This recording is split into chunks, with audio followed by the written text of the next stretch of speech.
Hi again, everyone. Scott Plier, pop cult fan here, and today I will finally be reviewing the newest Stephen King adaptation to bless our big silver screens as we watch popcorn watching a brand new horror film, which is a Stephen King story. Very intriguing. So let's get down to it. So it's kind of hard to talk about this movie without spoiling it, mainly because it's a very popular story. So for those of you who are watching, you have probably already read the book, the original Stephen King book, or you watched the TV miniseries that aired in the year 1990.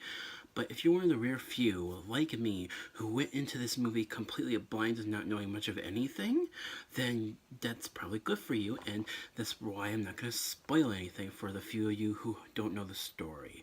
So, this movie is easily one of the best horror films I have seen since like last year with Conjuring 2, because this movie has something in common. It focuses on kid actors and how real they are acting in their roles. And this movie focuses on kids dealing with middle school life.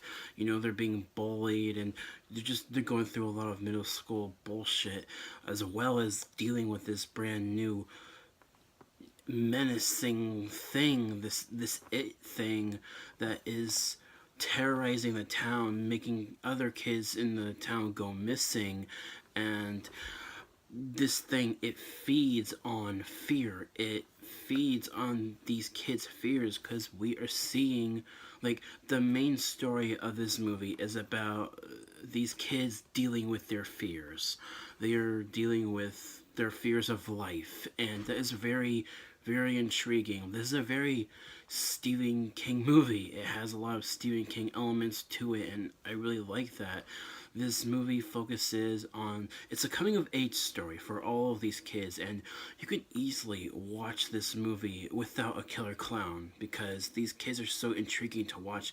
They're very fun to watch. There's this one kid, Richie, who is like this comic relief. He's funny, and just all of the kids are fun to watch, just interacting with each other, and that is very amendable for me, or commendable, or whatever the word is. So, yeah, this movie just focuses on them. They're not together as a group right away. We see them as kids on their own. We see them as kids first, and then they start to team up throughout this first and second half of the movie. And then when they team up, they go up against this thing, this it thing, and it is badass. Because if you're a normal person, would just go away from all this crazy stuff. But these kids, they're badass. And the it creature, or whatever you want to say it is, it's not one thing. It's not this one form through the entire time. It manifests into other forms that feeds into the kids' fears. This it thing transforms into what these kids fear, and that's already spoiling a lot. So that's all I'm gonna say. Bill Skarsgård as Pennywise, the dancing clown. He is very intense, very scary, and he seems to have the habit of running towards the camera with his arms out like this. Ah! He thinks like he's an animatronic from Five Nights at Freddy's, but beside the point, he is amazing. He gives a very evil presence when he's on screen, and you can definitely see that. This movie has it has very intense atmospheric tones to it. It is very, has creepy imagery, and throughout the film you are left wondering what is going to happen. And oh my gosh, it's an amazing movie. And just all around, it's really well balanced. It focuses on the kids, and it focuses on Pennywise the clown, and just very well balanced in every regard. And one thing about this movie that is a bit of a complaint, but at the same time it's just part of the story, it's part of the Stephen King novel, it's part of the miniseries, is the adults, man. The adults. They're god awful. I mean, it's a bit of a complaint, but it's just part of the story. It's part of the original novel. It's part of the miniseries, and it's part of this movie. The adults are god awful people. I'm not gonna say what happens, but oh my god, and they don't even care about what's going on.